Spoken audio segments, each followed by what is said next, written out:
Halo rekan pajak, apa kabar? Semoga sehat selalu. Nah, di sesi video kali ini saya akan membahas singkat perihal SPT badan atau SPT tahunan perusahaan.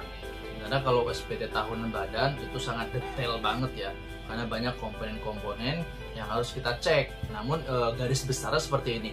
Garis besarnya adalah ketika perusahaan itu cara menghitungnya ya, cara penghitungnya itu perusahaan mendapat penghasilan bruto, yaitu penghasilan bruto. Dapat penghasilan bruto dikurangi dengan HPP dan biaya lainnya ya. Jadi ada HPP dan biaya. Nah, itu kita kurangin dulu sehingga dapat penghasilan neto ya, penghasilan neto dari usaha tersebut. Nah, penghasilan neto itu kita kurangin lagi dengan penghasilan atau ditambahkan dengan penghasilan dari luar usaha. Karena dari biasa perusahaan juga punya penghasilan dari luar usaha, itu ditambahkan sehingga dapatlah namanya penghasilan neto dari luar usaha. Nah, penghasilan neto usaha dan dari luar usaha itu kita tambahkan sehingga dapatlah penghasilan komersil ya. Kalau di laporan keuangan atau di accounting itu dapat penghasilan komersil, penghasilan neto komersil.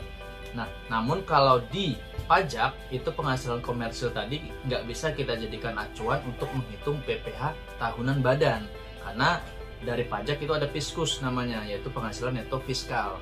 Nah, setelah dapat penghasilan neto komersil tadi, barulah kita cari penghasilan neto fiskalnya untuk dikalikan dengan tarif PPh badan. Jadi penghasilan neto komersil tadi kita kurangi dengan penyesuaian fiskal, baik positif atau negatif, sehingga dapatlah penghasilan neto fiskal namanya. Nah, ketika telah dapat penghasilan neto fiskal, baru bisa kita tambahkan atau kita kurangin dengan kompensasi kerugian tahun lalu. Jika tahun lalu PT teman-teman itu mengalami kerugian, itu bisa jadi kompensasi atau pengurang penghasilan neto fiskal. Namun kalau tidak ada ya berarti nggak pakai.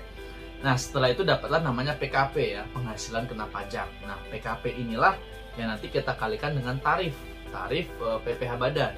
Jika dia pakai tarif pasal 17 ya berarti pakai tarif pasal 17. Nah, PKP tadi kita kalikan tarif, lalu dapatlah PPh terutang ya. PPh terutang. Nah, PPh terutang ini bukan langsung yang harus kita bayar, tapi PPh terutang itu masih bisa kita kurangin dengan kredit pajak jika ada kredit pajak ya. Yang sebelumnya sudah saya sampaikan itu kredit pajak atau prepaid itu bisa dari PPh 22, PPh 23 dan 25 ya, atau 24 jika ada. Nah, jika itu ada itu bisa sebagai pengurang. Misal PPh terutangnya 100 juta. Nah, namun prepaidnya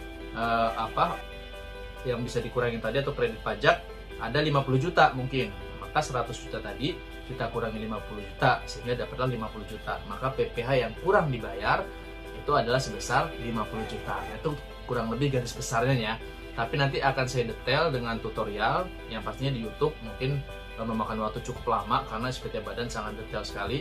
Buat kalian yang penasaran, mungkin ingin tahu atau menambah wawasan atau ingin belajar bersama, yuk mari kita gabung, mau di YouTube ataupun di TikTok, Instagram, nanti insya Allah saya upload ya. Sekian dari saya, semoga bermanfaat.